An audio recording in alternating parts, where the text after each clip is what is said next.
आज की जो बड़ी डेवलपमेंट्स हैं वो ये है कि लबनान में सीज फायर के बाद ईरान ने अपना हुर्मुज़ खोलने का ऐलान कर दिया है, जबकि अमेरिका ने कहा है कि वो नाकाबंदी जो है अपनी बरकरार रखेगा जब तक 100% मामला ईरान के साथ लॉक नहीं हो जाते। क्या लग रहा है आपको, कितने दिन तक ये मामला जो हैं वो डील की तरफ जा सकते हैं? क्या देख रहे हैं आप?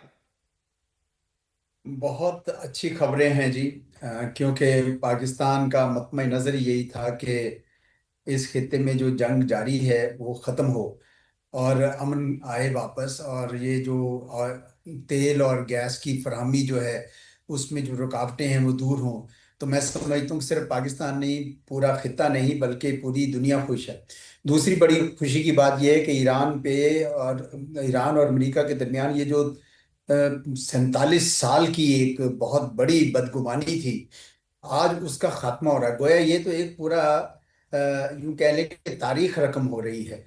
तो मुझे तो लगता है कि ये हमारे सब के लिए बड़ी खुशी की बात है कि इस सारे के बीच में पाकिस्तान बैठा है और वो इसका महवर बना हुआ है। ये हमारे लिए बहुत खुशी की बात है। अब ये कब तक हो जाएगा, मुझे नेचुरली आपकी तरह मुझे भी इस तरह अंदाजा तो नहीं है, पर कहने वाले कह रहे हैं कि चंद दिनों की बात है। हो सकता है कि इतवार को या सोमवार को कुछ इस तरह की खबर आ जाए, और जो छोटी मोटी जो थोड़ी कहते हैं ना आईज एंड डॉट्स जो रह रह गए हैं वो शायद पूरे कर रहे हो। तो मुझे लगता है कि अब पहले भी है, मैं टू बी ऑनेस्ट मैंने जो प्रोग्राम्स में था मैं ऑप्टिमिस्टिक ही जी हाँ। देता था पिक्चर।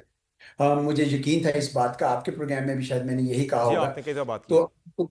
अब तो यकीनन लग रहा है कि वो दिन नजदीक है, और अगर अमेरिका के सदर पाकिस्तान आ जाते हैं और ईरान के सदर पाकिस्तान आ जाते हैं और यहाँ पे दस्तखत होता है, तो आप देखें ना कि कितनी बड़ी तारीख रकम होगी। मुझे खुशी इस बात की है कि हमारा जो मशरकी हमसाया है, वो हमें 10 साल से पूरी कोशिश कर रहा था सफारती तौर पर तनहा करने के लिए, और आज वो दिन भी हमने देखा है कि तन्हाई तो बड़ी दूर की बात, वो शायद खुद थोड़े से तनहा हो गए हैं। हम्म। पाकिस्तान जो है वो बिल्कुल मरकज में आके बैठा हुआ है उस पीस प्रोसेस के। बल्कि अब तो शायद वो इस्लामाबाद टॉक्स भी नहीं कहते, इस्लामाबाद प्रोसेस कहते हैं। जी हाँ। तो बहुत ही जबरदस्त खबरें हैं जी चारों तरफ हमारे लिए, अल्हम्दुलिल्लाह। और सर, जो एक छोटा सा उसमें एक इशू रह गया है जो नुक्ता काबिल अभी जो हल है वो है न्यूक्लियर का, जिस पर बातचीत जारी है। मुख्तलिफ ऑप्शन उस पर जो है वो डेलिब्रेट किए जा रहे हैं कि 20 साल तक की पाबंदी जो है वो लग जाए कि 20 साल तक वो एनरिचमेंट नहीं करेंगे। 10 साल की बात भी चल रही है, 5 साल के प्रपोजल भी डिस्कस हो रहा है, फिर जीरो एनरिचमेंट की बात भी हो रही है,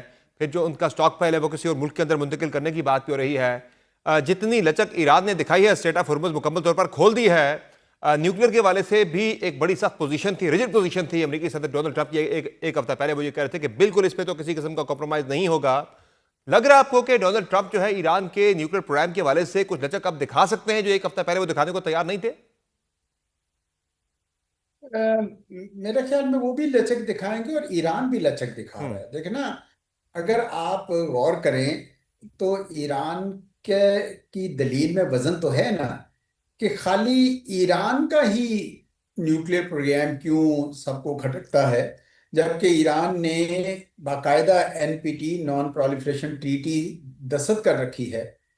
और ईरान और इसराइल ने नहीं की हुई, हम्म। और इसराइल बना रहा है और उसका प्रोग्राम नहीं खटक रहा। पहला तो ये उनका नुक्ता है। दूसरा ये है कि जब एनपीटी उन्होंने उसमें शामिल हुए थे तो उनको ये हक मिल गया था कि सिविल पर्पसेस के लिए एनरिचमेंट कर सकते हैं।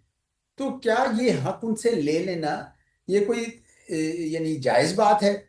ताहम इन दोनों के बावजूद ईरान जो है वो इतनी फ्लेक्सिबिलिटी शो कर रहा है कि वो कह रहा है कि चलें, ये किसी ना किसी तरीके से मसला जो है सुलझाव का आ जाता है अगर, और उनके ऊपर से सैंक्शन उठ जाती हैं और उनके एसेट्स अनफ्रीज हो जाते हैं, तो ये सौदा उनके लिए बुरा नहीं होगा। इस वजह से वो काफी फ्लेक्सिबल होते नजर आ रहे हैं। किसी स्टेज पे शायद ईरानी ये नुक्ता उठाएं कि यूएन जनरल असेंबली में जो एक middle east nuclear weapons free zone की तजवीज थी कि सारा मिडल ईस्ट जो है वो न्यूक्लियर फ्री हो जाए, वो मेरे ख्याल में वो किसी ना किसी स्टेज पे वो उठेगी बात, सही। और इसराइल को भी कभी ना कभी जवाब देना होगा। लेकिन फिलहाल मुझे ऐसा लग रहा है कि ईरानी इसमें काफी ज्यादा लचक दिखा रहे हैं, अमेरिका से भी ज्यादा।